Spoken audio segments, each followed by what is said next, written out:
Welcome to Family Basics 101. I'm Dr. Bruce McClure, and as we begin a 5-part series entitled Family, we will look at 5 components of every family. We'll talk about the family systems. We'll also visit dysfunctional families. We will then discuss enmeshed families. Fourth, we'll talk about the codependency of family systems. And finally, we will discuss communication transactions between families, better known as transactional analysis. Today, let's begin by simply defining family systems. According to the most simplified definition of family systems, it is how the entire family, the structure, is defined, and how any one member of that family structure or family system operates within the global family system. A single family member becomes quite difficult to define, void of some knowledge of the family he or she originates in.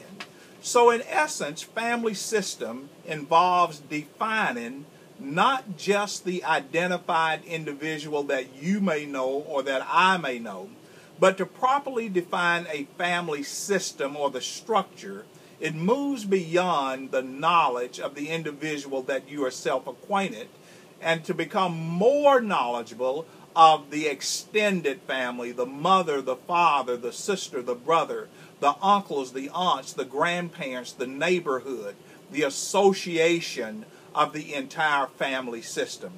Dr. Murray Bowen, who is a psychiatrist, originated family system study or family system theory. And his concept is simple. In order to appreciate the global family, it can only have a true appreciation and a true clarity by individuals studying the emotions, the behaviors, the life situations, as well as life's responses, not through the lenses of what you see of the person you know, but more globally through the lenses of the entire family. So what Dr. Bowen has discovered is that it takes time, and it takes study, and it takes the expenditure of one's emotional self to discover the true family system of the individual or group of individuals that you are working with, that you are in social contact, or even if you're in a personal one-on-one boyfriend, girlfriend, husband, wife relationship. When a child, an adolescent, a teen, a youth, a young adult, when you see these children growing into adulthood, they grow with responses, they grow with behaviors, and they grow with actions that are many times reflective, not just of themselves, but of their family structure or their family system. So the child that moves into adolescency, or the child that moves into teenage years, or the child that moves into young adulthood, and the child that grows older and becomes the old person, basically is a response to a family system. And unless that response has been modified, then you will see that child growing into much of a replica of the family structure. Dr. Bowen divides family systems into 8 component parts. He talks about the triangles of the family. This is where the family individual as well as the extended family creates an odd man out situation. In every family there's an alliance. There's the one-to-one, which is this is my go-to person or my confidant. But if that confidant becomes untrustworthy or non-trustworthy, or if that confidant many times share with you something you do not want to hear, that's where the third person or the triangulation takes place. We find someone, according to Bowen's, to dump on. We find someone to be the listening ear. Therefore, that person is considered the odd man out.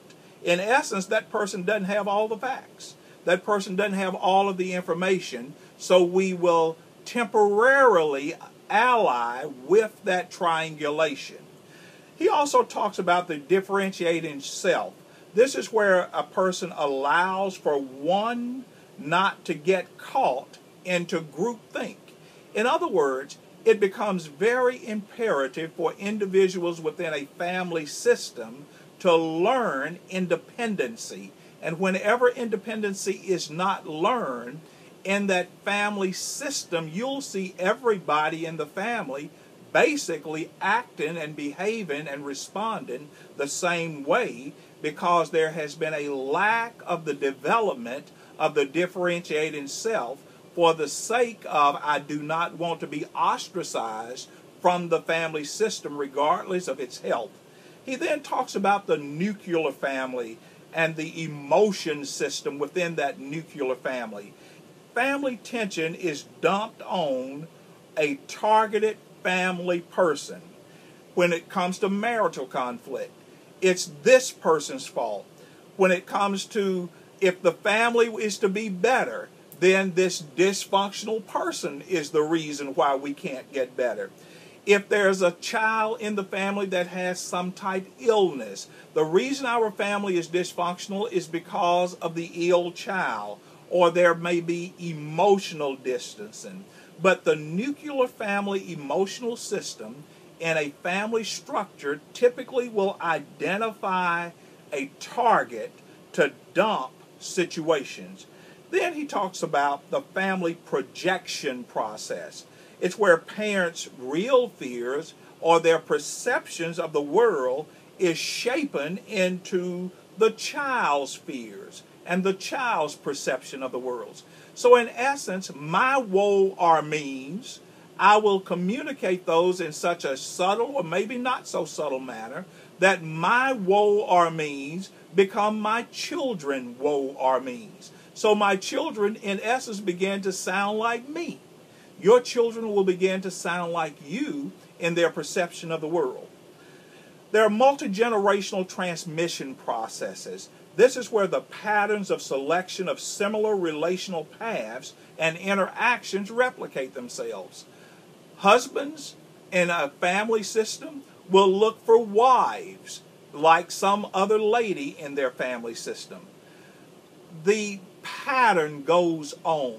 Children will look for wives. They'll look for children. They'll look for relationships. They'll look for behavioral patterns much similar to those in their intact family, whether they're good or bad. Emotional cutoff. It's the severing of one's past family in order to minimize dealing with unresolved trauma.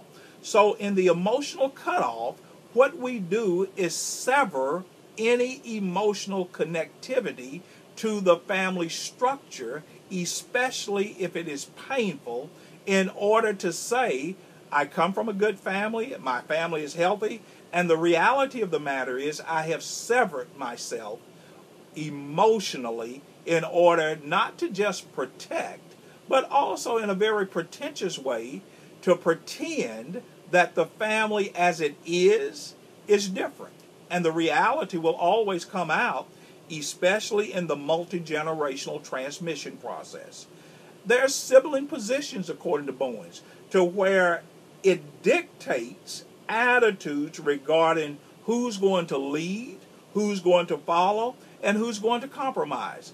Bowens argued that in every family system, there are followers, there are bosses, and there's the person who's trying to pull everybody to the center, the compromiser. And finally, Bowens talk about the societal emotional process. It previews how family impacts upon interactions outside the family. For instance, in your family structure or my family structure, what we do at home, how we behave at home, how we interact at home is going to extend itself into our work, into our community, and into all of our outside relationships. I'll see you back in class again next time. Don't be late, and don't skip class.